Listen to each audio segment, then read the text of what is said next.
This is how you add a new socket in your wall in Denmark. Luckily we have another socket on the other side, so this job should be relatively easy. My plan is to simply poke a cable through the existing hole down here, and by measuring where the socket is on one side, we can simply mirror the measurements and put them on the other side as well. I use these little blue things to mark the correct areas where I need to poke the holes and to make sure they're both level. And with that I simply just start drilling the two holes. Firstly I just poke two small holes and then I start drilling all the way through the wall. Now this wall is a plaster wall with a wooden thing behind it, so it was a little bit tougher to get through the wood, but we got there in the end. And with that it's time to put this blue box into the wall. But before that we need to pull the wires, and luckily there was nothing in between, so it was simply just to pull the wire all the way down through the wall. So far so good, as we say. And with that I removed the outer layer of the insulation of the cable and simply just put this blue box in. There are these little pull things so you can't pull the wires out, with they're mounted on the back side. And with that it's time to screw the box into place so it doesn't go anywhere. I remove another layer of insulation so we have the copper wires exposed, and I simply just connected to the two terminals. While I'm finishing up the job in the background, I want to say this is not how you do all of the sockets in Denmark, but only the walls where we have drywall. We often have brick or concrete walls, and of course then there's a different method of how to pull the new wires. But as you can see in the background, I'm pretty much done with the job, except I still need to connect the cable in the other socket.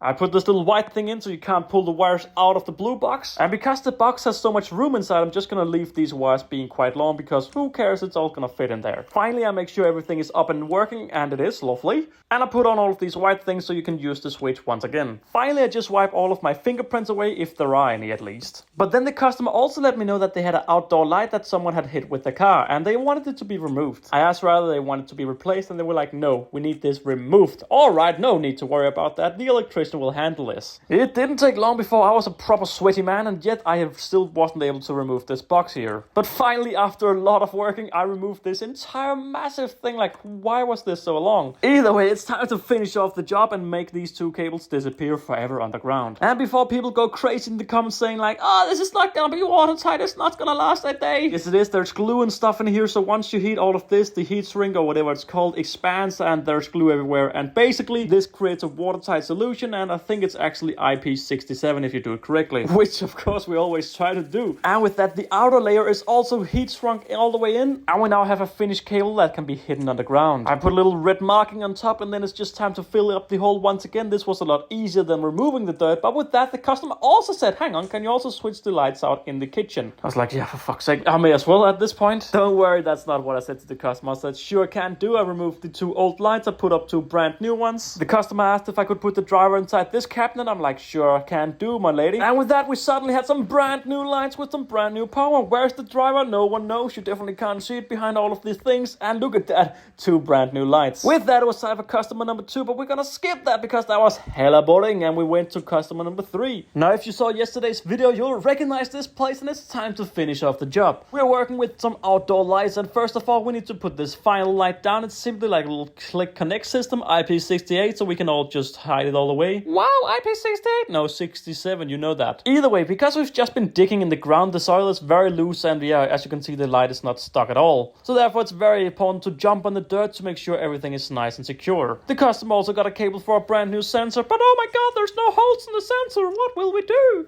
We'll just use the tool to make a hole like you always do, right?